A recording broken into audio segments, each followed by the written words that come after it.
Soon we'll be saying, oh, the good old days when we had cars and telephones and all these modern devices. It was just a little while ago that we had horse and buggy and we didn't have electricity. We read by candlelight. We cooked in the fireplace. Receipt for blackouts. Millions of Americans face power outages as utilities go green. Let's remember that they're saying that we have to be net zero by the year 2050, which is less than 30 years in the future.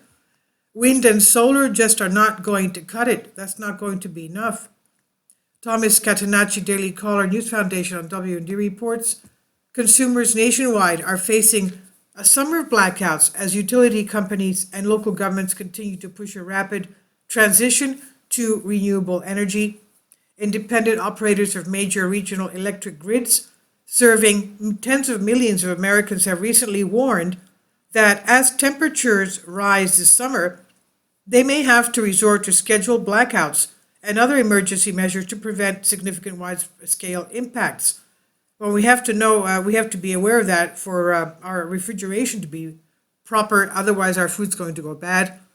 Now, for several years, states have unveiled laws mandating a green transition and prohibiting fossil fuel infrastructure, forcing U.S. energy providers to plan renewable energy infrastructure upgrades worth hundreds of billions of dollars.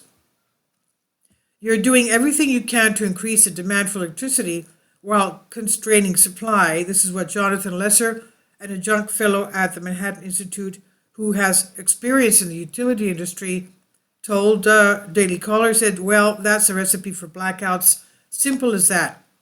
Wind and solar energy accounted for 14.5% of net power generation across sectors in the U.S. in February, up nearly double from 5 years ago, when such sources produced 8.5% of the total grid generation, according to the Energy Information Administration, EIA. In February 2012, 10 years ago, wind and solar produced just 3.6% of the net generation. He said, on the other hand, you have people pushing for complete electrification. Lesser added, and on the other hand, they don't seem to recognize that if you do that, you're going to have to increase the supply of electricity by a huge amount, and wind and solar just are not going to cut it. You can't run everything on electricity. If you do, well, you have to have, it's not just wind and solar that are needed, much more. Lesser said that the solar and wind are unreliable given their intermittent nature. Solar produces just 26 to 29% of its capacity, while wind produces 43% of its capacity. This is according to EIA data. The Mid-Continent Independent System Operator MISO, which is responsible for operating power grids across 15 Midwestern states and parts of Canada, warned on April 28th that capacity shortfalls would force it to conduct controlled outages through the summer. So this is going to take place. This is going to be happening.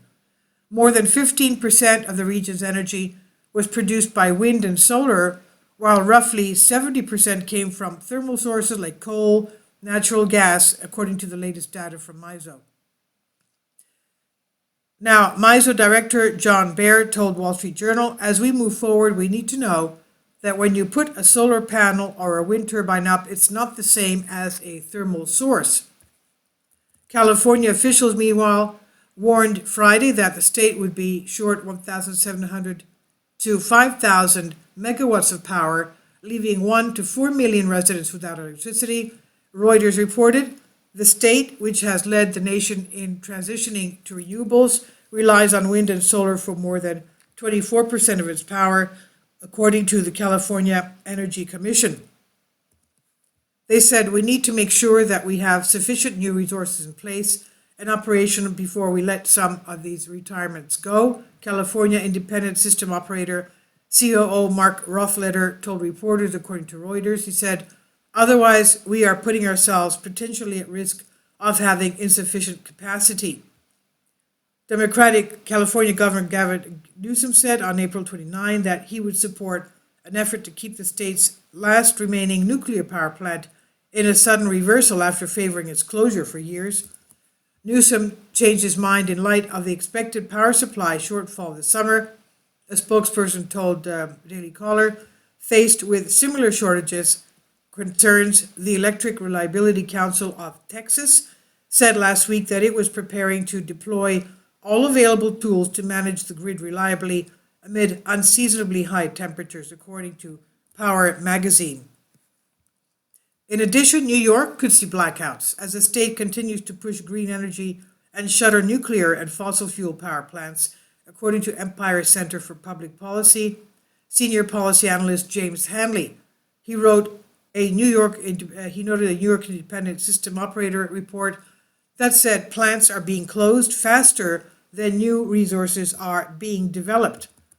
And unless action is taken now to revise the way New York pursues its climate goals, the state will have insufficient electrical power to meet demand by 2040, making the risk of a catastrophic blackout unacceptably high. This is what Hanley wrote in May 3rd blog post. Maybe they should look into making more dams that would hydroelectric power dams. That's one thing they could do, make more of those, if that's feasible or not, I don't know. I'm not an energy expert, but that's also clean energy in production of electricity. And of course, new technologies that are perhaps hidden in somebody's laptop or drawer should be taken out and used as well. Please leave your comments about this, and thank you for your support. Kindly support my Patreon account. The daily posts are 5 videos daily, and they are totally different from what I have on my YouTube channel. Thank you so much for your support and that you find all my content so interesting. You'll find the Patreon account details in the description box below.